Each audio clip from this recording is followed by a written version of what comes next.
Dr. Matua Jansen. It's an absolute pleasure to have you here. Welcome to the show. Great, thank you for having me, Adam, and Medifarm for organising this live event. Great to be on board.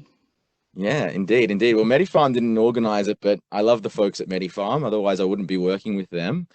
They do give me they support this initiative completely and have very much given me the reins to do as I please when it comes to kind of putting my position out there about this space and where I see it going and how I see it evolving. So, yeah, that was one of the conditions of joining a company because I was on a kind of rogue journey for 4.5 years or so. So it's nice to be with a group that really not only cares about the space, but cares about the people inside of it to let them do what they want. But yeah, it's good to have you here, mate. I'm really excited to chat with you because, you know, one of the things that intrigues me most about working in this space is understanding the data. And I spoke with Dedi Miri a few weeks ago. He's a researcher in Israel. And, you know, Dedi looks at this from one lens. What was his name again? Sorry, mate. Dirty Mary. Dedi Miri. Oh, Yeah. Dirty Mary. Okay. Yeah. Yeah. Fantastic name. He's a lovely fellow and he's a researcher, but he's not treating patients. So there's a layer of data that you don't get that if you're not directly dealing with the patients, that direct sentiment of connecting with a patient and seeing how they change over time, from not a quantitative but a qualitative perspective. So I guess to start off, I want to know, what are you most excited about right now in the cannabis space? Yeah, good start. I think what excites me the most for myself and working as a cannabis doctor is really the growth and the accessibility for patients. So it was only a few years back that we would we would have a lot of stigma and misinformation that would go on, and us having to contact doctors or regular GPs and explain who we are and what we do, and why it's important that we get some information from these GPs and from specialists so that we can make good decisions when it comes to the right cannabinoids to use and the right medicines at the right doses. So what I'm excited about is how well we've been able to transition. And just offline before we started, Adam, you were mentioning the number of SASB approvals. That's something that's really skyrocketed recently, is the number of approvals, and I think also the number of patients that are coming through our doors. You would expect that, when things happen with COVID in kind of March, early mid-March, that numbers would come down, but certainly we haven't seen that at CDA clinics. Our numbers have increased, and I think our waiting list has gone out a few weeks, and so we've been working really hard to recruit and onboard more doctors and nurses.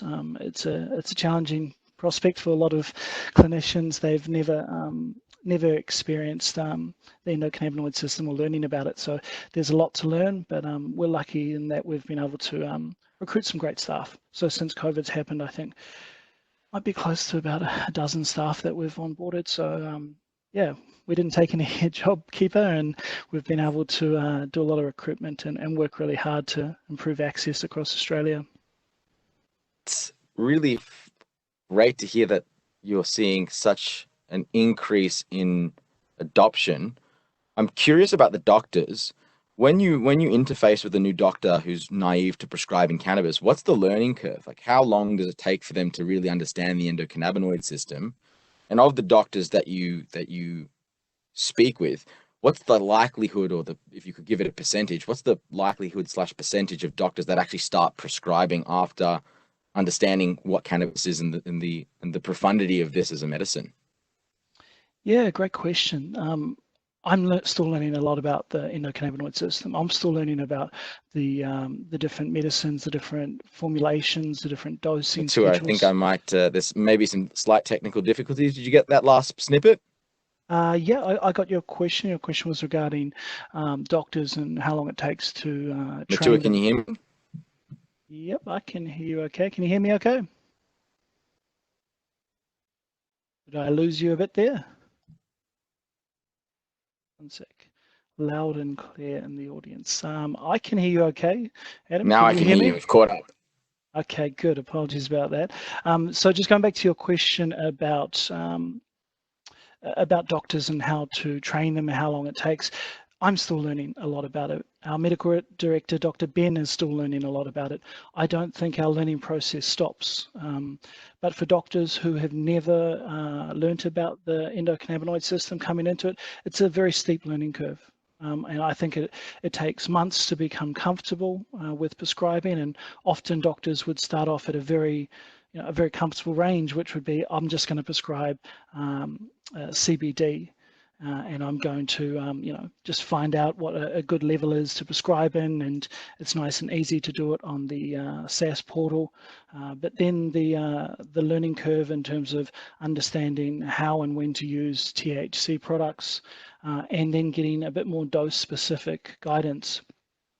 So all of that can take a while, Adam. But I think what the biggest thing that I've noticed since probably March is that there are a lot of GPs out there who are looking for alternative revenue streams, who are looking for a change from that cookie cutter GP approach where I need to see Medicare rebatable patients 50 to 60 a day, and as soon as COVID happened and you're not getting people through the door, you're struggling to get get remuneration as a doctor. So we've seen a lot of GPs who have reached out to us and approached us, and we're always looking to recruit. So if there's GPs or doctors or nurses out there, pharmacists who are looking for work, we've got a lot of work here. So feel free to send us some information, info@cdaclinics.com.au, and we're about to set up our own little page on our website, because the number of inquiries we get from patients, advocates, supporters who want to come work with us is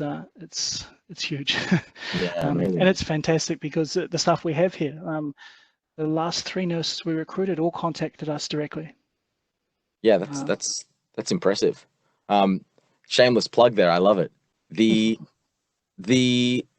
So you were talking about the growth before of the patient or the SASB approval rate. It's a 20% jump from June to July. July was the biggest month in Australian history, and the lion's share of prescriptions that are being written SASB approvals that are being submitted are now for cannabis. It's interesting. It's as if the TGA is solely focused, in the SASB department at least, on cannabis. I think it's going to be interesting to see how this COVID situation changes the way that the TGA interfaces and looks at cannabis. I mean, are you seeing? Do you have much interaction with the TGA? Do you see any type of change in mind or sentiments towards how cannabis is being received at the TGA level? Yeah. I give you a little example. When we started, we would make applications for CBD, a Schedule 4 medicine across Australia. And when you first start, it's like the TGA have a little checklist which says, if you've never seen an application from this doctor, do an RFI, a request for information. So often when you first start as a doctor, they'll send you information saying, are you sure you want to prescribe this medicine? Have you considered all non-ART or ARTG, Australian registered therapeutics goods, before considering cannabis, and blah, blah, blah, go through that step. And then one of our doctors made an application, and in the report back, the TGA gave their entire work roster. So they had 2 full-time staff on 2 different part-time levels, so they would intersect and cross over. And at that stage, I'll have to check my email, because we thought it was quite a good laugh. So we took a picture of it and put it up in our workplace so that we could see. We had, I think, just in our at CDA clinics, we had more than 4 times the staff that the whole of the TGA had for the approvals, and it was quite staggering there. But to kind of fast forward 2 years later, what's happened is that the TGA now have been inundated with applications, and I believe they have an internal policy which says that they try to have a turnaround of about 48 hours. And I think they've done a really good job. You've got to bear in mind that they weren't set up particularly to handle medical cannabis. They were set up to handle unapproved medicines or non-listed or non-registered TGA medicines. And now that we've started this process, there's been a lot of inquiry. The Senate inquiry came back with findings earlier in the year, which really said if the TGA can't enable this process of medical cannabis applications via the SAS-A, but mostly the SAS-B portal, that it should really move towards an independent medical cannabis regulator. And I think since then, they've really turned through that volume pretty well. I don't have any bad things to report about them. I know they're doing a good job considering I know they're getting a lot of requests for other medicines that are unapproved, such as vaccines for COVID and all sorts of medicines. So they're busy, and I think we could be, a little bit patient with what they're trying to do. They weren't set up directly for it. I'm not sure. I'm not a politician. I don't know anything about their funding. I believe that anything of the funding for regulations or licenses goes to general revenue and not particularly to the TGA or to the special access scheme. So I have seen that recently it's been a lot easier for doctors to get approvals. In terms of turnaround for time being less than 48 hours and less requests for information. It's quite a while that I've had a request for information from the TGA. Yeah, that's fantastic. It seems that they're becoming more comfortable with the cannabis schedule, but the general idea that cannabis is now being adopted as an alternative to traditional medicines.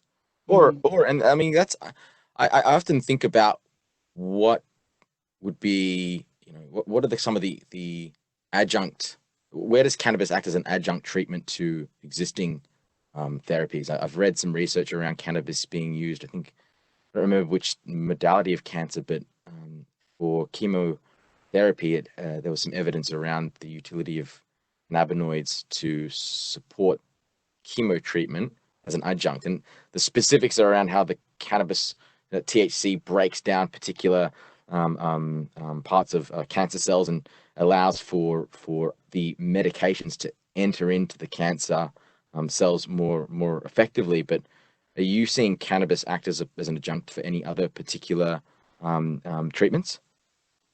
Yeah, look, I think one of the common frames that I try to place it in when I'm talking to clinicians is that we shouldn't be considering these plants and cannabinoids to be alternatives. Like this isn't an alternative to homeopathy.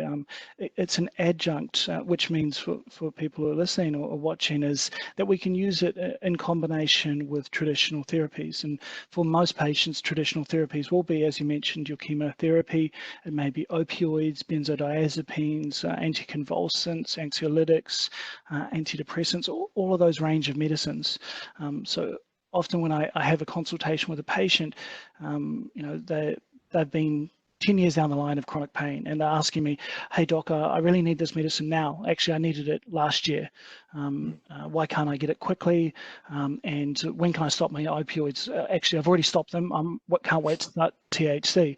And it's just like, okay, but just, the first port of call in medicine is prima non nocere, which is Latin for first do no harm. And with any medicine that we introduce as a clinician, you need to weigh up, is this medicine, great to have a goal to get off your opioids, great to have a goal to control all your chronic pain and to sleep better and to cure your cancer. But our first port of call should be primarily, do you tolerate it and is it safe for you to take? And that's so often we have to manage the expectations of patients who are really challenged by, been in chronic pain for 20 plus years, tried every opioid, had bad reactions from opioids, or in really sad cases, what's happened is the doctors prescribe them opioids. Guess what? They are very addictive. So they've gotten addicted to it. They started doctor shopping. If you're down in Victoria, you got struck onto the safe script mark and now you're a substance dependent or drug dependent person. If you're up here in Queensland, you could be tagged the same.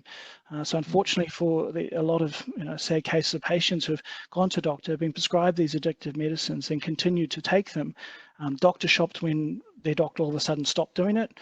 Or for example, in June, the TGA released the paper on the addictive nature of opioids and how What they've gone to do is took them 3 years to do a review to show that 3 Australians die every day from prescription overdose of opioids. So they, took them another period of time to decide that what we're going to do is we're going to make these major changes, and they were pretty weak or limp changes. We're going to shorten the, we're not going to have repeats, and we're going to make smaller boxes.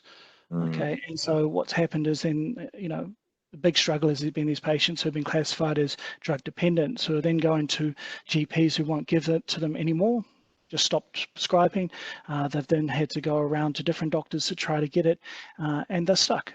They can't get them, and unfortunately some of them have gone to the black market to source these because they're extremely addictive. And unfortunately a lot of them, if you're in a rural area and you suffered from this, you don't have a lot of options, right? You can't go to the next GP, might be a whole town away. So there's a lot of peripheral things that you have to deal with when you're a cannabis doctor, and you have to understand not just the patient in front of you, but their story and why they came to explore cannabis.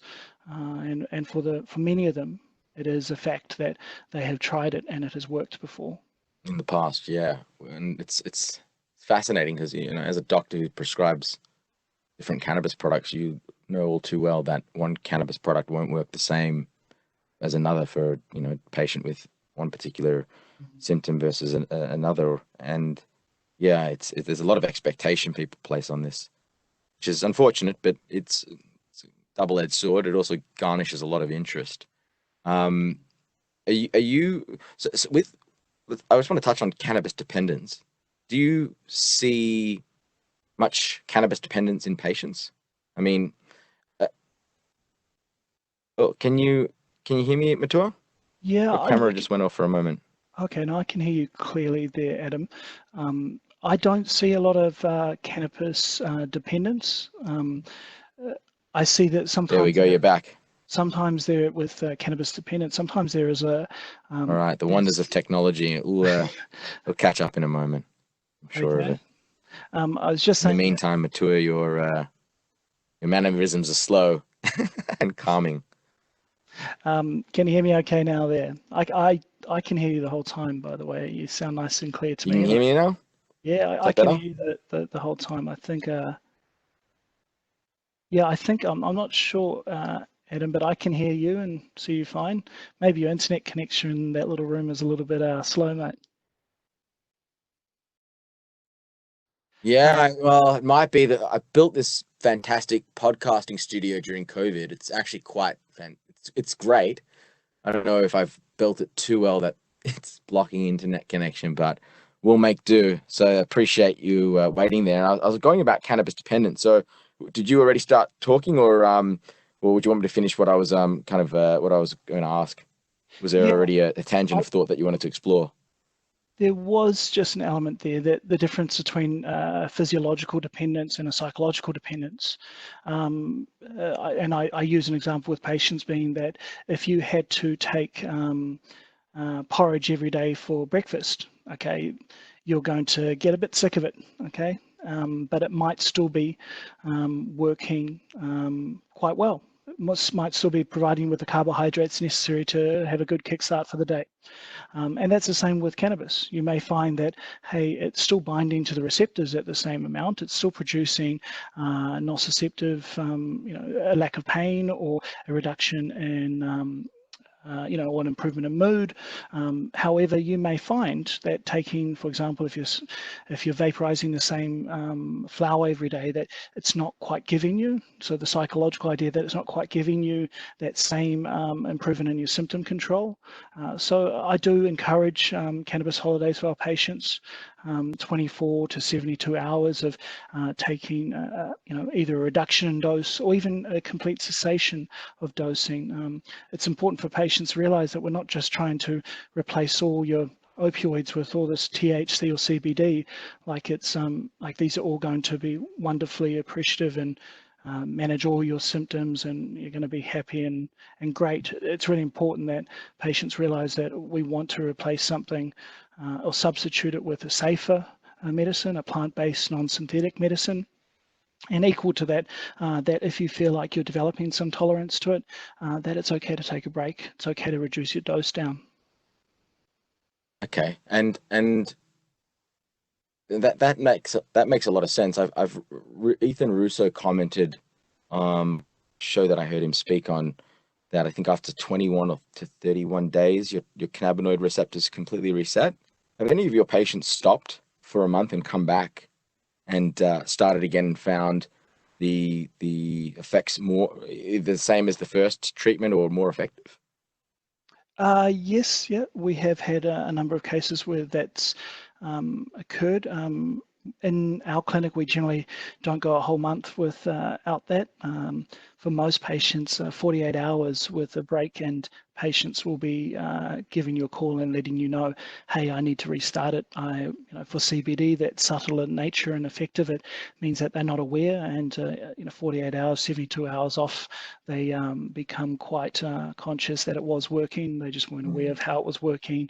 General improvement, reduced anxiety, sleeping a bit better. And for THC, it's good if you want to take a break. I think for a lot of patients, being 30 days is quite a long time without medicines. Yeah, the detox, huh? I'm sure it would be. I mean, yeah, you're dealing with a medicine. No one wants to. Hopefully, patients can get to a point where they don't need the medicine anymore, and that's a kind of a different treatment modality around. Rather than symptom relief, it's looking at the underlying causes and trying to eliminate. But using this as a medium is an excellent alternative to some of the other medicines, at least in my view, which is just informed on what I've read and so on. But I mean, you're exposed to so many patients. You guys are now what? How many? More than 4,000 patients, right? Yes, I think we're just under 4,000 active patients. So each clinic organisation judges their patients differently. You mentioned approvals before. Well, approvals may not be patient specific. They may be a factor of many of our patients taking multiple products, so they may have to get approved through different channels like that. But for our patients, we classify it in terms of how recent that they've seen us. And we have pretty good guidelines to follow. So we've set a lot of standardization into our care to ensure that we're following, as we said, best possible clinical practice, including follow-up at the regular 3-monthly mark.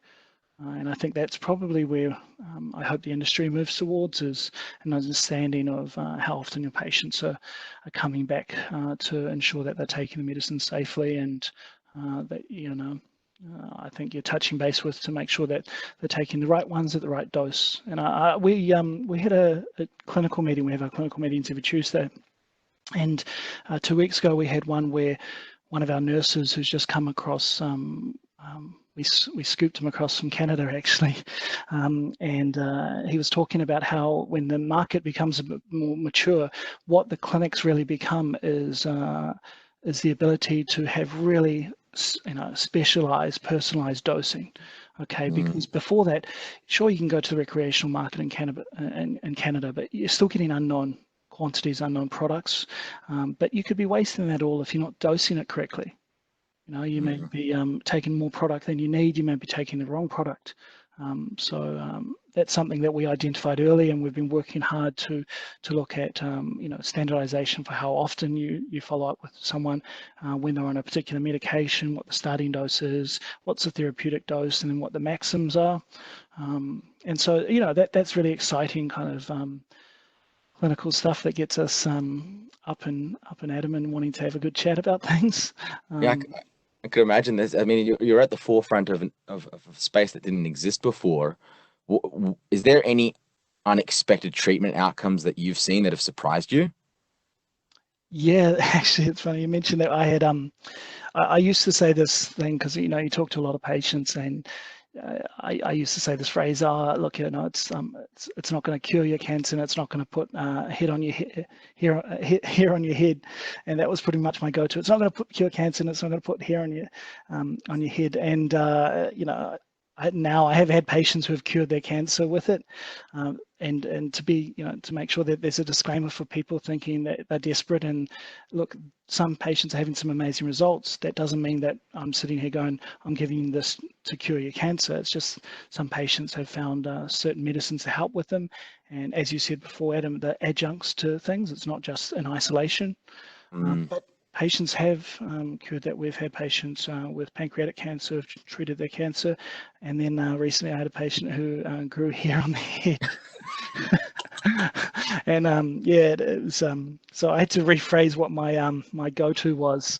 What's your go-to now? I'm still finding it. I'm still finding it. That's I have to say to patients that it can do those things, but our first goal, make sure it's safe, you tolerate it. Second goal, find the right effective dose, the minimal effective dose, and then the third one is we'll hit those goals, reduce your pain, improve your sleep. If it helps you to do other things like improve your fibromyalgia or help manage the symptoms of chemotherapy-induced nausea and vomiting, or put some hair on your head, that's fantastic, but that wasn't our original goal. Yeah, that's incredible. Putting hair on someone's head, and I've been speaking about the utility of cannabis to treat cancer with a number of people recently who have approached me. Unfortunately, family members have been diagnosed, and one of it's very hard to say because there are different mutations of cancer, so different cannabinoid strains and will work differently to treat different types of cancers. But with the patients where they have had positive outcomes, was there a particular theme? Was it heavy CBD or THC treatment? Was it a combination of both? I'm sure it's, Dedi speaks about pharmacokinetics, but from the cannabis side of things, what was it in this instance or instances that were the common threads? Yeah, so this is a subject that gets brought up quite a lot in our clinical meetings, both weekly and monthly, which is, how do we communicate to patients that we're prescribing it to you for, for your symptoms and not particularly for cancer, but there are anti-cancer properties. And the way that we often frame it with patients is we talk to them about what the studies are doing. So what doses the studies are currently looking at for CBD and for THC. Now, there's not a lot of research out there for the other cannabinoids, and I know they may be very important for things, but predominantly the studies that we've looked at within our clinic is for a CBD dose of approximately 100 milligrams a day, and for a THC dose between 5 to 20 milligrams.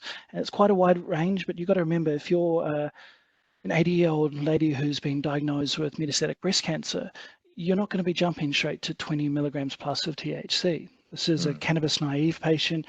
She's likely to be on, some blood thinners, blood pressure medicines. If you're a GP, you've probably thrown an antidepressant once they've been diagnosed with the cancer, which is kind of absurd, but the way it works. And then so you've got to be quite cautious when you approach that.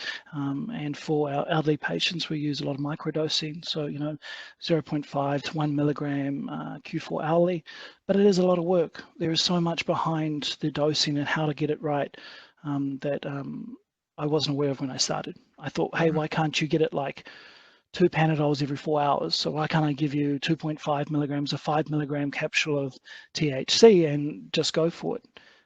But it just doesn't work like that, and that's one of the biggest things we have to overcome when we educate patients. Is that we have to let them know that these have to be tailored towards you. Okay, exactly what you've taken before, how easy it is to administer the medicines. I mean, why are you asking an 80-year-old woman to unscrew a 10 or 15 ml bottle to then pull out a drop with her arthritic fingers and look in the mirror and drop it on her or put it onto a teaspoon? So you have to kind of tailor it towards, okay, well, what could we use? A lozenge in this case? Could we use a capsule in this case? Can we talk to the family and the carers about what might be appropriate? Just this afternoon, I had a consultation with one who lived in a nursing home. And so, we're doing the consultation with the carer, the nurse, and the patient in the background too. And we're saying, look, the oils are a bit of a challenge, particularly for the nursing staff to administer right on dot. So can we switch across to some lozenges to see how we go? So it's just those kind of practical considerations where we're looking to personalize the dosing and understand and to try to inform patients about why we're doing that. And trying to use some evidence from studies, which is still quite early, but likewise using the evidence from our patient base that we're getting. And if you'd like to, I can go over some of our patient numbers and kind of some of the products we're using, if you like. Yeah, definitely. I had one question before that around lozenge and soft gels, because ultimately, you've got, and this is coming back to the initial question around doctor onboarding, but prescribing a flower seems somewhat counterintuitive because it's just prescribing a flower when before. An oil seems far more sufficient because it is a common dosage format, but as you mentioned, for elderly or those with arthritis, for example, it's challenging.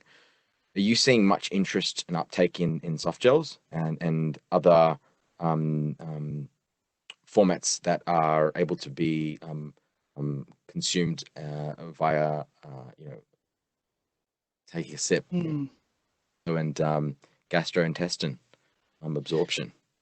We have seen new products come on the market that that will enable different administrations, whether that's a lozenge, a wafer, a capsule. One of the challenges is that as clinicians, we haven't been able to feed back to to your growers and cultivators and manufacturers that some of the dosages that they have decided or used are just not in the realm of practicality.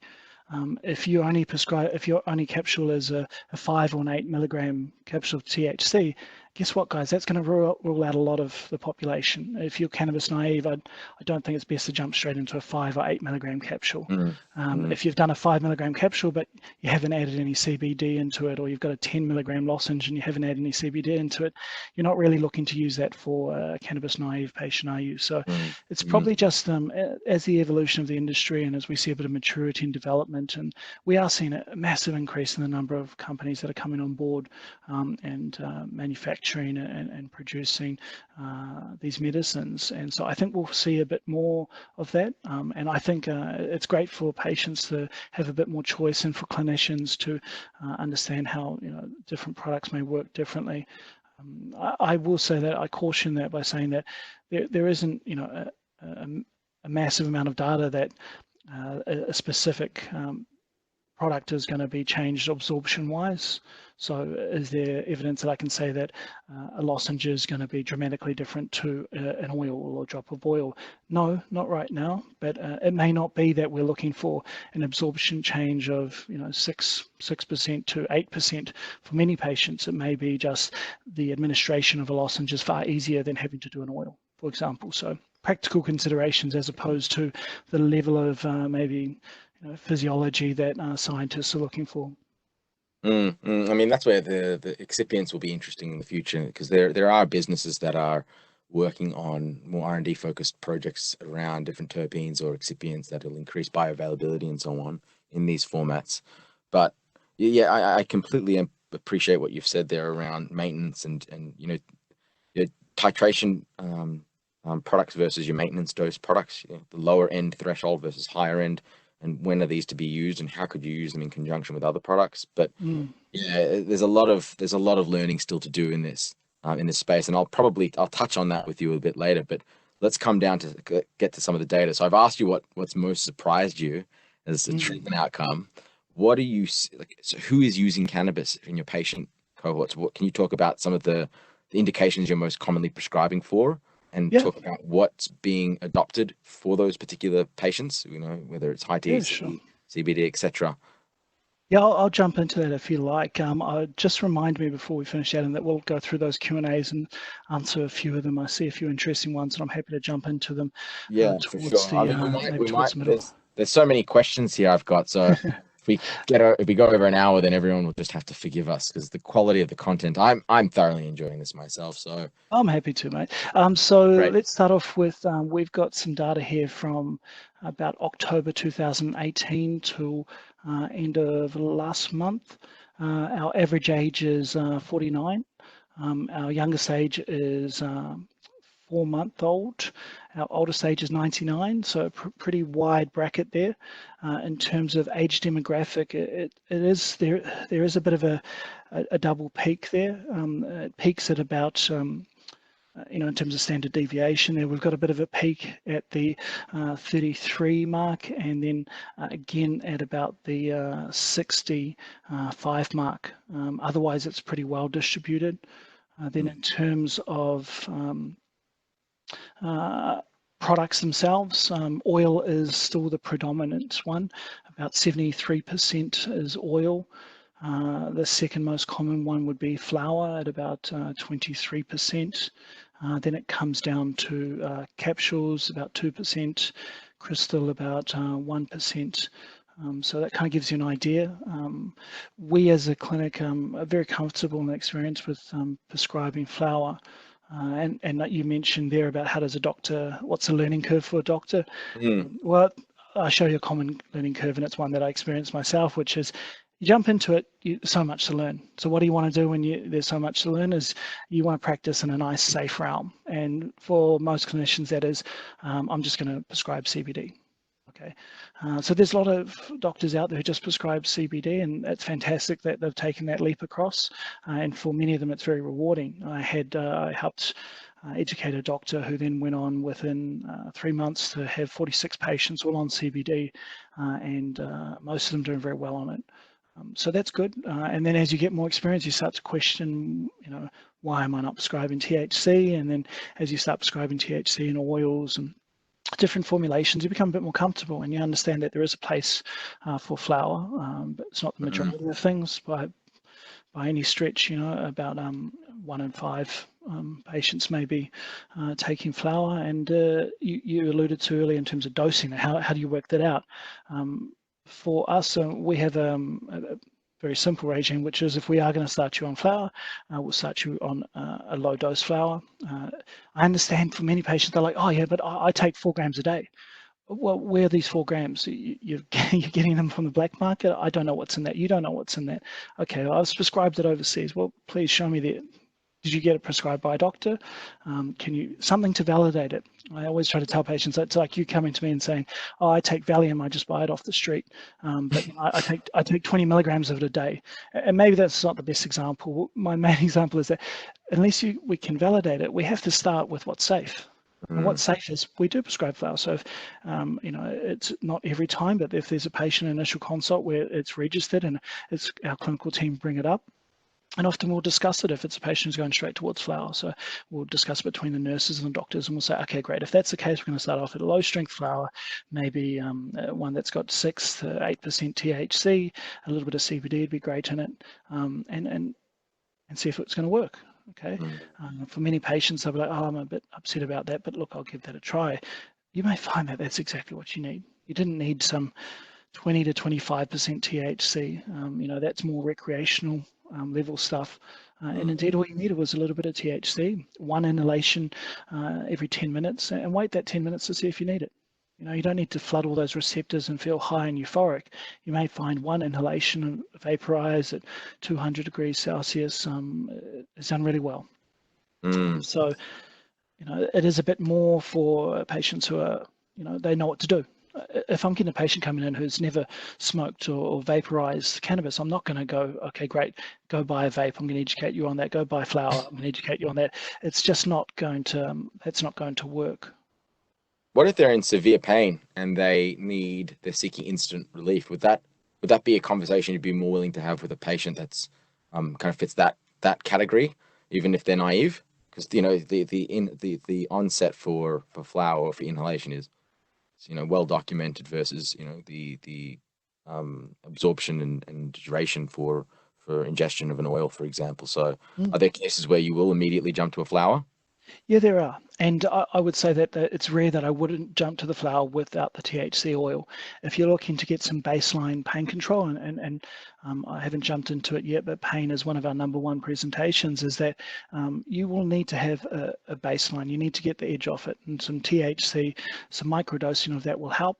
But if you're having intense pain, so you're getting spasms from multiple sclerosis, or you're paraplegic and you have an intense burning pain, or you've got neuropathy, you're going to need to have something that can provide you with immediate breakthrough pain relief, and flower does that very effectively.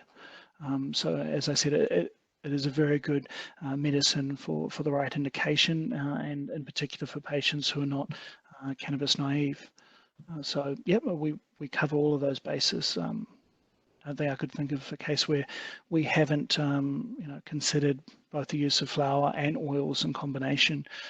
Flowers by itself is, with a peak onset and a trough onset, you're going to need to constantly take it.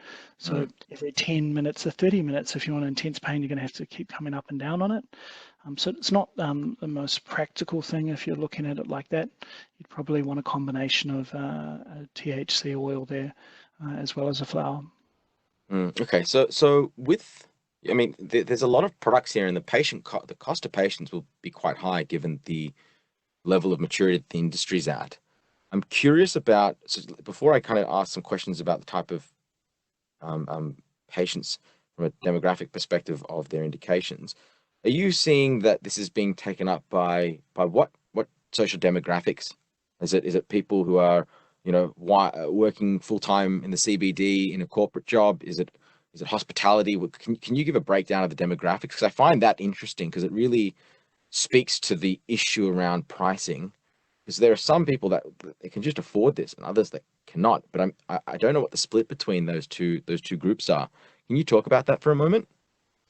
Yeah, look, we see the entire width of the Australian population. I mean, I've had patients who have gotten out of prison and are looking to manage their pain better than when they've been prescribed opioids inside. I've got patients who are on the JobKeeper who are looking to manage their anxiety better. I've got lawyers, doctors, police officers, judges. There is a huge variety here.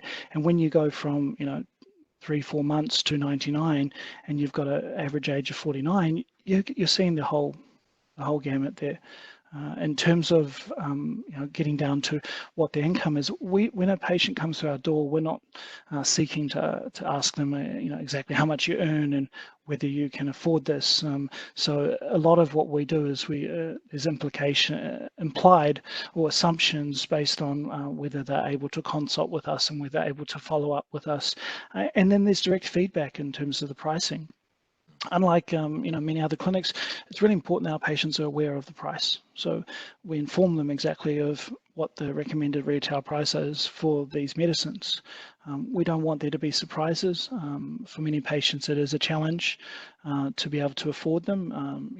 We do use a range there of $4 to $10 a day, but that can vary depending on what the product is. A flower that costs $15 a gram is going to be a bit more expensive than, say, just a strict CBD oil taking 50 milligrams a day, for example, which would be about $4.50 a day, a coffee a day.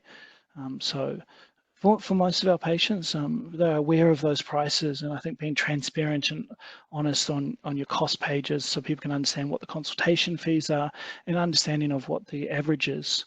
One of the challenges is the TGA has very strict rules on advertising of cannabis, so you can't advertise what the products are and compare prices. So it is a bit of a challenge, but once they become our patients, we're working hard to educate them, and we're looking at different avenues. In terms of the ability for companies to provide that information once they've verified that you're a patient. So I believe one of our subsidiaries, companies that we work with, CanView, is working hard to verify that this person is a medical cannabis patient, and then look to inform them about all the different products that are available, the prices, and the different formulations, so that hopefully we can be moving towards an endpoint where the patients are very well informed, very well educated, and they're able to do that, themselves. Yeah, that makes a lot of sense. I love that transparency piece there. What is a patient paying per month on average in your clinic, or for the products that they're using? So for for example, in our clinic, as I said, we don't go seeing the patient every month. We'd like to see them every 3 months. If they've been stable on their medicines for a period of 6 months, and I'm sure they don't have to keep coming to see us. And why that's important is because for many patients, they see the first thing that you see, because you can't see product prices, right? You see the consultation price.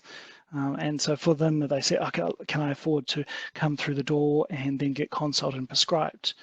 However, the consultation price is actually quite a small fraction of the product, of the overall annualized cost of it. Okay, for example, if you're taking maybe a one-to-one oil, and it's costing, say, $160 for a one-to-one oil at 40 mils. I think your smart patients might be able to, who are watching, maybe have to figure out what product I'm talking about. But say you've got a 10 to 10 40 mil bottle costing you $160, and for most patients they will fluctuate in a range of about probably about 1 to 2 mils a day for that. So they are looking to pay close to $200 a month for that. Okay, and so for many patients that may be impossible for them to afford. Okay, when the government gives you a medicine right here that you can go to any GP on, you might have a bad back and you show them your CT scan and they can give you an opioid first meeting. Just show them the scan and they will prescribe the opioid and you get 30 tablets and you go straight to any pharmacy and you can grab these tablets and go, fantastic, and it's PBS subsidized. So you're paying for it, you're just paying for it via a different taxing system. And that's fantastic, and you might be able to get those for maybe $19, $29 for 30 tablets. And you're comparing it to, oh, hold up, but medical cannabis here is so expensive, it's going to cost me potentially up to $200 or more a month. How am I going to be able to afford that? Look, we do work with patients to help them understand the pricing of that. But if they have to weigh it up, that's something they have to do. They have to understand, great, cheap product, get it from anywhere. I can walk into a pharmacy and walk out straight out with it. But hey, it's deadly. It kills. The side effects. Yeah, the side effects are well known. I mean, if the government's reducing the packet size and warning against the overuse of it, then you know that there's something to be concerned about. When 3 Australians are dying each day from prescription opioids, these aren't drug addicts, mums and dads and our elderly who have been prescribed these medicines so easily that they become addicted to it and struggle to get off them. And it's such a juxtaposition, because you've got the cost that this epidemic is causing Australia as an economy is, surely far the subsidy approach to bringing cannabis to market as a product that is subsidized versus the economic issues that are created due to first off, black market use of cannabis and the resources put into the law enforcement to prosecute, coupled with an epidemic of addicted opiate users. It's a very strange, precarious situation to be faced with when you stack up these numbers. And I haven't done the calculations, but from my overview of thought here, it seems that it would be a far better approach for government to look at subsidizing cannabis and what that could be from a trickle-down perspective of value. I mean, there's a lot of data around Portugal's decriminalization approach and how there's just a flow-on effect of drug-related crime, drug-related overdoses, crime in general decreased. There's so many net benefits, but it'll prevail one day perhaps. But it's just, I find that topic so far.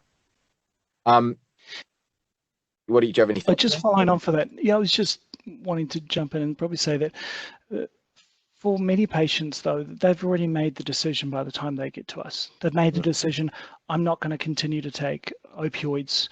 I'm not going to continue to take anticonvulsants. The side effects are terrible. They may have known someone who's overdosed on them. For many of our elderly patients, they've been admitted to hospital for the sole reason that of polypharmacy. Have been prescribed so many medicines. How do you know that they can't all interact, and what are all the side effects and consequences for that? So for many of the patients, they've made the decision to say, I'm going to trial these in the first case and see if they're going to work. It's not too hard to convince them to them. We run case studies each day where we feed back towards our non-clinical staff, and we de-identify them. But it's really encouraging because sometimes they only see the work that the clinicians are doing, the doctors and nurses, and they're not seeing all the challenges that they're having to face. And we have a huge team.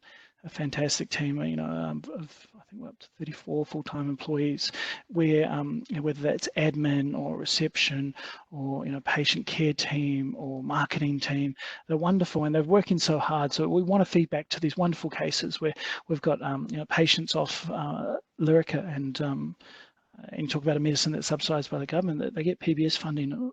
$110, $120 million a year. If you gave us some of that funding, I wonder what the price of these medicines will be. And that's just one anticonvulsant, not the whole range of opioids.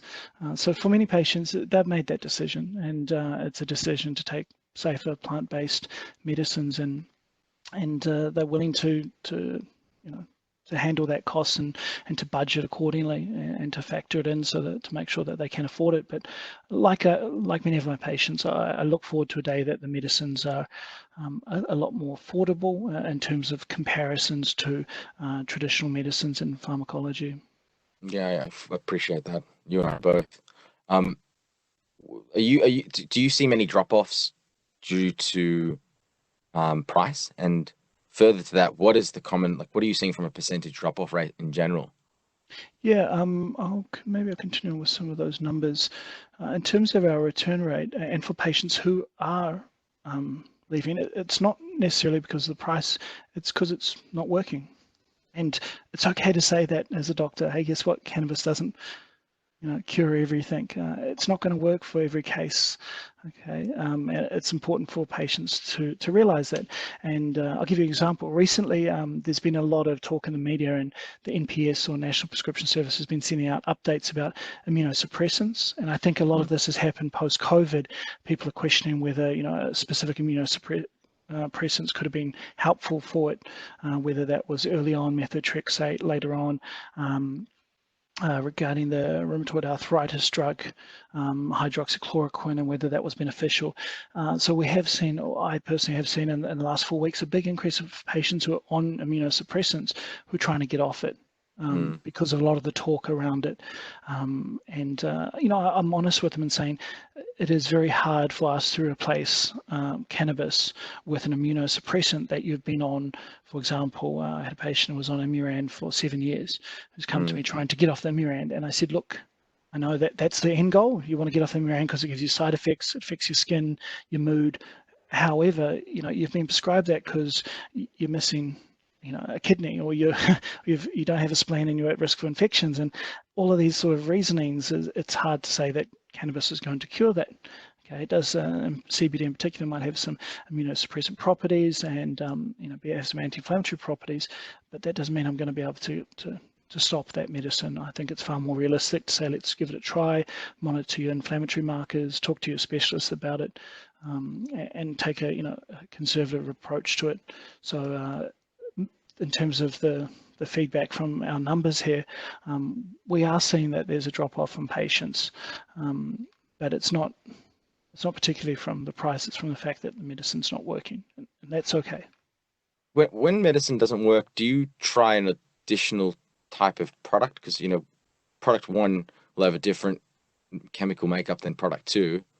How many attempts are patients willing to go for seeing if they can find the right strain, so to speak? I mean, Ethan Rizzo talks about this endocannabinoid deficiency. Does that translate? Do you see can you talk about this for us for a bit and tell us what you're seeing when you're treating patients? Talking about Ethan Russo, I really like his paper on clinical endocannabinoid deficiency and its relationship to common that common range of symptoms, your fibromyalgia, your migraines, your chronic inflammatory bowel syndrome. And so just this week, I think I've quoted it to 5 different patients. So I said, write this down. Just type in Ethan Russo fibromyalgia, Ethan Russo migraine, and have a read. And the fantastic thing is by the time patients get to us, they've already read our website, they've already looked at the FAQ section, they've watched all of Dr. Ben's famous moustache and all of his YouTube videos, and they're really well educated. So So they've got a pen and paper during the consultations, and they've written down, oh, you know, my nurse Donnie already told me about the dosing, and I've already spoken to this person, you know, the admin team about how I'm going to get my scripts sorted, and so they're happy to write that down, and with our electronic health record system, we even send them notifications of things. So, okay, here's a paper to read on your SMS, here's your dosing on your SMS, here's the CanView link, or the go check out these products. So it's fantastic to feed that back to them. And to your point about whether we, you know, how long would we persist in trying different products, that's really got to be, again, that's personalized medicine. You've got to talk to the patient, help them to understand. If you've just tried CBD isolate, and patients will say, why am I trying a CBD isolate? Well, one, it's safe to drive on. Two, it's a bit more affordable. Three, there's a lower risk of interactions in terms of medicines. And for many patients, that's exactly what they want. Something safe they can drive on. It's not going to interact with anything. Fantastic. And if they've just tried an isolate and you said, well, why don't we try, you know, a full spectrum? That would be reasonable. But if you've gotten to the stage where you've tried different oils and you've tried a flower and you're not getting that benefit, I don't think we need to be, you know, flogging a dead horse and saying, no, cannabis is working. It's just not the right product or not the right form. It's important, and I think I've reflected that back this evening, is that it's important that we're not selling false hope. Okay, this is not something that, you know, we want to do at all.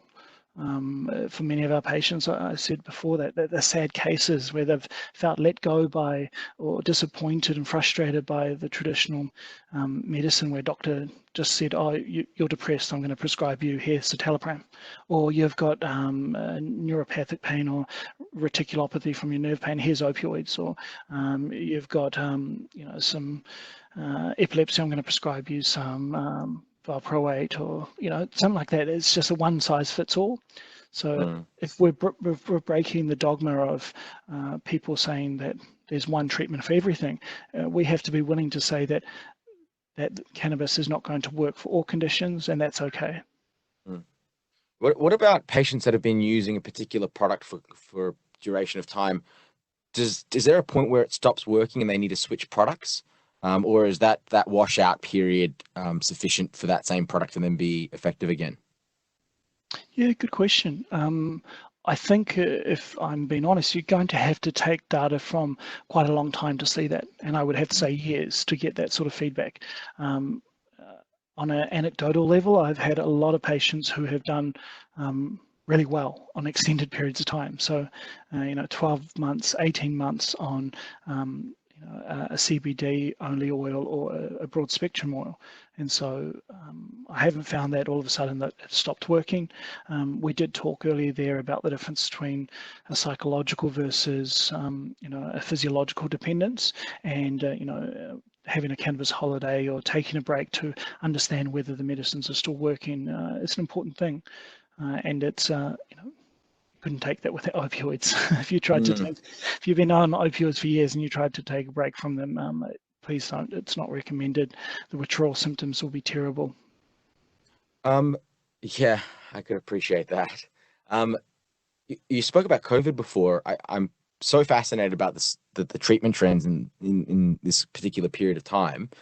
Are you seeing people coming in to treat anxiety, depression, or some mood-related disorder due to COVID? Is there an increase in a particular patient cohort, or is it still very broad, chronic pain being the primary kind of line share symptom for treatment, or is it now leaning towards mental health during COVID? Yeah, good. I'm just going into my data to have a look at things. That's helpful. Okay, and see if there's any difference there. In the last month, there has been a trend that we've seen, which has been an increase in presentation of males between the age of 20 and 40 with anxiety. And there's different trends during different months, but I think in particular, what's going on in Victoria has found a lot of people to be more anxious. And for a lot of circumstances, there may be a bit of post-traumatic stress involved in that. So yes, that has been a recent trend for things. But looking back in terms of overall numbers there. No, not in particular. Besides increased anxiety in young men, the rest of our cohort in terms of indications has been relatively stable. Looking at there, and then I'm just looking at different chronic pain conditions. Yeah, I mean, stress is the biggest killer, they say. So I wonder if the stress induced by this pandemic has also kind of led to patients that are, in some form of pain, having greater issues with their symptoms versus, when they'd be going through a normal winter period. So I think that's fascinating. So anything on the increase for chronic pain or any other indication? Well, I'm just having a look at the number of indications that we've got there, I and love it. Let me just it's type quite into my computer and staggering. see the data. It's fascinating. That data must be absolutely fascinating to see. So it's 7,541 um, different indications there, and no, it's stable in terms of those numbers. So chronic pain is still at the top there in terms of our prescribing, and then let's fall out of that. Okay. Yeah, still at about 70%. And I guess with that, chronic pain does have many different causes. So we could have a symptom that we've defined as opposed to a condition, for example, osteoarthritis causing chronic pain, or chronic pain that's coming from a neuropathic background. But it's still, I always say to patients, it's still the 5 things which are really common, which is chronic pain, stress, anxiety, PTSD, insomnia, inflammation, and then we have quite a bunch of other conditions there. Your multiple sclerosis, your epilepsy, autism. We have seen, personally, I've seen an increase in families looking to try, to have different medicines beyond what's been prescribed currently for autism, such as, antipsychotics, stimulants, all of those. But they're very, very challenging cases. I consulted with a family just, it was last Monday, where unfortunately they had 3 children with autism, and all of them had been medicated at different times, and it was, yeah, it's a very difficult cases there. We have to go through a lot to understand what the expectation with treatment is and how we're going to manage these expectations in a realistic and safe way. That's shocking. I'm going to take us back to the start of our conversation when I asked you about what was exciting, because I guess it's an interesting segue.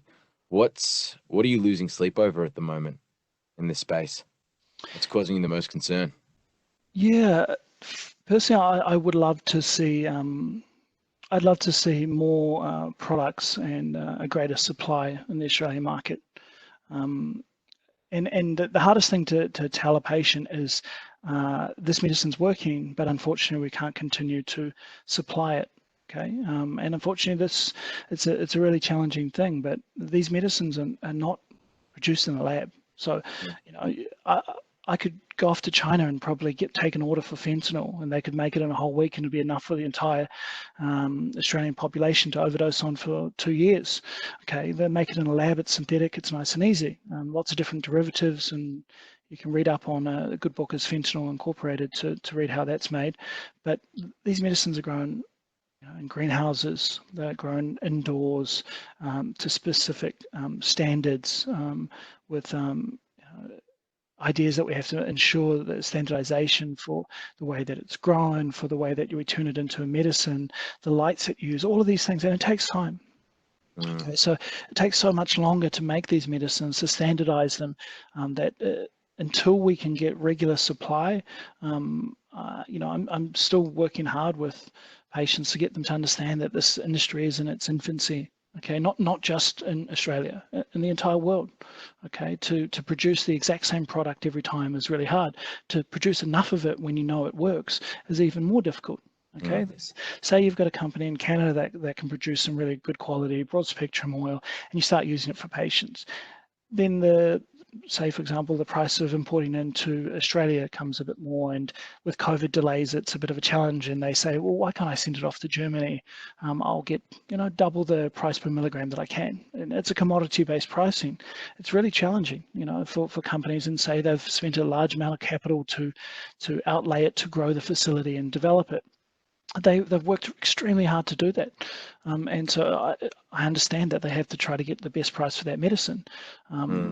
But I equally, I hope as more producers come on board, that they want to work with the right clinics and right companies that are looking towards the patient-facing side and saying, how can we continue to offer patients excellent medicines that work and that won't run out of supply. Okay, so. I guess a lot of it is just informing patients that it's very different to making synthetic medicines to growing cannabis and making it medically and having all the testing to ensure that it meets the right standards in terms of pesticide free, herbicide free, grown to the right conditions.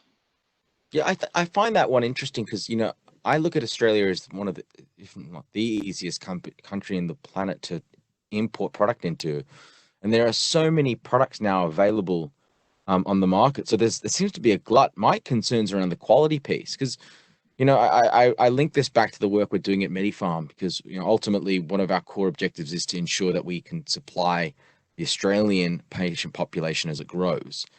And then there are companies that are bringing in products that are the TGO 93, which is the testing criteria. They meet the spec, but the quality processes are the unknowns here. Whereas, a company like MediFarm that's fully GMP has built the facility to a pharmaceutical quality and standard and operates to that same degree.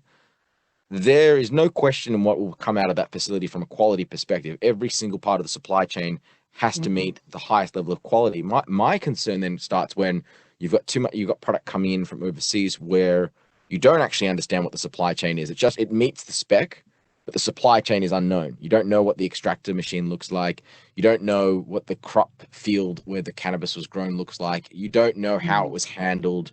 It's a challenging one because you've got two opposing positions. We need product to make sure that we can adequately supply the market, but we also need to ensure that the product quality is not only consistent, but you want to make sure it's a pharmaceutical good and that there are no patients going to be put in a position where they take something that isn't 100% guaranteed to be of the best quality. So I find that there's no question there. It's just more of a consideration. It's one of the things that we're considering at MediFarm Labs because it is a factor. It is a factor. Yeah, I agree. I think 2 points I'd probably make on that. The first one is that the current system as it's set up is the declaration forms for the therapeutics goods, the TGA 93, the 100. They're designed to be that first port of call. So for the TGA to say, hey, you've done some research on those, please provide it. However, the recent Senate inquiry asked how many products have they gone on to test, and I believe it was single-digit percentages.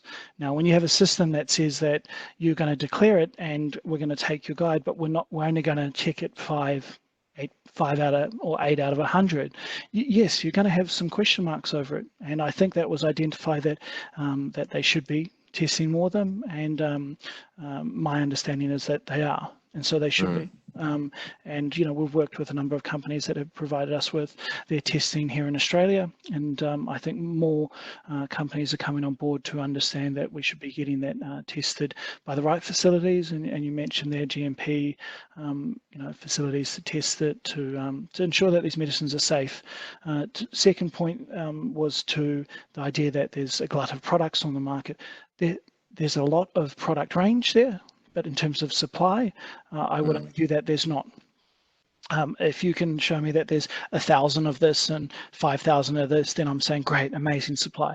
But if you're just saying we've got 50 different medical cannabis companies on the market, and each one of them is trying to send you a COA, a CMI, a PI, a product information suite, a consumer medicine information suite, and they're thinking that doctors have time to read 50 different companies' stock levels, that's just not the case. Very good point. Yeah, that's fascinating. Yeah, so I don't have the time to be chasing through that. We're busy here consulting with patients, trying to get them medicines that are currently working and ensure that supply is stable. And it's really disappointing when, and not just for myself, for patients, when they're on something and it's working and then they can't get a supply of it. That is really challenging psychologically, and they feel let down. So if there's growers, cultivators out there, look, please approach us. We're willing to work with you. Supply is the number one aspect of it. We use CanView because there we can get accurate information on the widest product range about what's available, what those stock levels are, so that when we're seeking applications, we're not left in the dark. Mm. And we had a product that came out, I think it was end of May. It was a great product. It was more affordable CBD than anything else that was on there. So went ahead and got some patients approved for it. But I could never get an accurate number of how much supply they had on stock. It took me 2 weeks to get from this company to get a COA. And then finally when I prescribed it, it went out of stock before you could blink. Why? Because it was, 50% cheaper than the other products. And so for many patients, they're aware of that because they're communicating with organisations, with pharmacies to understand all the products that are on the market. But it's such a complex thing. I was speaking to a lawyer who's taking the cannabis, and I was just talking to him about how you have to be a part-time pharmacist, a part-time, administrator. You have to understand the legal implications of importation, exportation, stock supply, like your logistics supply manager, and it's one of the reasons why a lot of doctors are not prescribing it, because they see all of this and they see too hard box. Why can't I just continue to prescribe opioids? Why can't I continue to prescribe antidepressants? They're well studied in terms of their safety profile, even if I'd argue that their safety profile is not good enough. There is evidence out there, and so they're just. I hear some disgruntled patients come to me and they're like, "Oh, I can just get my doctor to prescribe it. Why do I have to pay to come see you?" And the truth is, you don't. We're not a public service. Okay, we're a private service. We consult with patients. Costs are very transparent and articulated, and we're not trying to hide anything. We're just trying to do the best we can. And if there's one thing that's probably been disappointing recently or not disappointing, just challenging on a clinical side, is just how anxious patients are right now. They are really, they're really scared for, whether I'm going to be able to continue to get medicines and the supply of them. We had patients who were hoarding them at the beginning of COVID, patients who are spending thousands of dollars to try to grab as much medicine as they can. And so we had to do, practical things like, we're not going to overprescribe these. We're going to give reasonable repeats. We're going to communicate this with our pharmacies so that we don't have a run on things. Well, you raised something quite valuable there around cost. So the product sold out because of cost. How much of a factor is cost versus quality? Yeah, I think for most patients, the first thing they see is cost. Why? Because you're comparing known variables of how much it costs for an opioid, an antidepressant, versus a cost of an unknown medicine that I've never tried. So that cost will be the first thing they think of. Hopefully closely behind that is safety, like, well, I'm getting side effects from these opioids, or they have the potential to kill me if I take too much of them.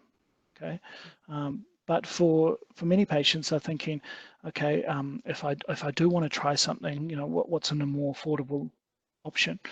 So for many of them, we are approaching it with, okay, let's have a look at the affordable options, which is good for many patients. Okay, that we've got a price point for CBD per milligram or THC per milligram, but that's not always the case, Adam. Many of our patients, when I say that, will be like, no, price is not the consideration. I want the best quality product, and so that's fantastic. They're in a lucky cohort of people who are not considered. They don't worry about what the price is. It's the best quality, and then that becomes a lot easier in terms of navigating and understanding to them. Okay, here we've got a good quality product, but THC wise, but it might cost you 19-20 cents per milligram. Okay, but it's in a full spectrum with maybe a 25-25 ratio, and we can start off on some nice low dosing, or we've got a flower that's really effective. So it's nice, and it's a luxury for some patients not have to do that, but price is a very important factor for for many of our patients. Yeah, I could imagine it is one of the common things I hear when dealing with companies around the price point, and the consideration that doctors have around price versus quality, which is concerning. But the reality is that's the way the cookie crumbles. Someone asked in the audience around variations of products, THC and CBN, and other combinations. I mean, from my experience, I'm not seeing any. I'm seeing some companies come out with differentiated terpene products, having very specific terpenes. Are you seeing anything from a differentiation perspective from different cannabinoids in the products or different terpenoids? And is that something that's becoming a factor in the way that you prescribe or anyone in your network? Not yet. So to that question, is there considerations for it?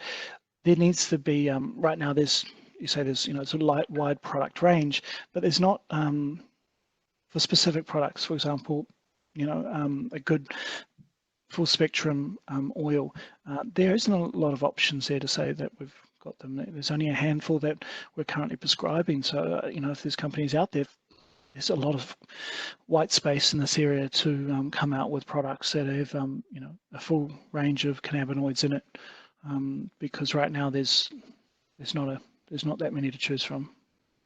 Okay. Mm. Okay. But likewise, in terms of that, is there, how much CBN or CBG or anything do I need to treat my fibromyalgia? There's not enough research for me to say that. So I know patients will say, I need a broad spectrum and I need everything for the entourage effect. And I'm saying, well, not quite the case. The TGA released their paper, when was that? Just last month, I think it was. Oh no, it was earlier. It was the CBD safety study. And they, as a bit of a meta-analysis, pointing out what we already knew, that CBD is quite safe, and I think it's an argument for the descheduling of it from S4 to an S3 or potentially an S2. But what it really got down to was that, one, they're quite safe. Two, ideas about dosages of cannabinoids and being effective for particular symptoms or medical conditions is lacking, and I tend to agree. Yeah. Okay. Yeah, I agree on that as well. I mean, Deddy and I spoke about this, and he's finding that there are often 2 to 3 cannabinoids that are present or effective when treating specific indications. And the terpene challenge is, a lot of the consumers, or the patients, I should say, who are consuming cannabis in Israel are inhalating and decarboxylating with a lighter, which means that a lot of the terpenes will be lost initially because of the level of heat. So yeah, it's interesting, the terpene one. There are some groups that will claim that they have adequate evidence that showed the efficacy of terpenes, but there's just not enough data out there at this stage. I mean, it's well documented the utility of terpenes for in other references, but not specific to cannabis. So I look forward to that data coming out, because a lot of the information that's available just quotes THC and CBD. Whether that's a full spectrum or isolate product is still not necessarily fully transparent with a lot of the literature that I've come across. I mean, maybe you've seen something different. I mean, in your experience, I'm presuming you've seen that full spectrum products are often more effective than an isolate CBD product. It's not a single molecule medicine. It will work more effectively when combined with the other cannabinoids, or THC and CBD in combination. Is that a fair statement? Yes and no. I guess yes and no, because there are many patients who are finding isolates to be effective. And you'll be like, Really? no, but they need to be in a combination. And I'll provide a clear example. Fibromyalgia can be managed very well with an isolate. Okay. We're having patients, about 60% of them are very effective with just an isolate, and then the other 30, and you're like, what do you mean? You're treating 90% with very well? Yes, 90% of fibromyalgia is very well with either an isolate or a broad spectrum CBD oil. So, just a small amount of THC. How much? Well, you could argue between 1 in 20 ratio to, a 1 in 50 or 1 in 100. Somewhere around that range is quite nice. What I look forward to, and hopefully the next time we chat, we'll be talking about how, the future is when we're able to choose the exact ratio of these terpenes and flavonoids into there. And I don't think we're far away. I probably can't let too much go, but it won't be too long before we are choosing products that are exactly tailored towards what our data is showing in terms of Great.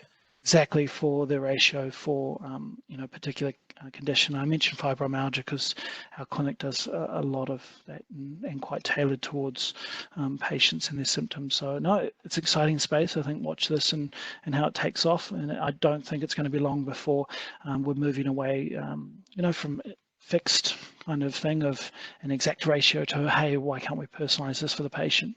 I love it. And on that note, Matua, let's leave it on the high note. And it was an absolute pleasure to speak to you. I really appreciate the time.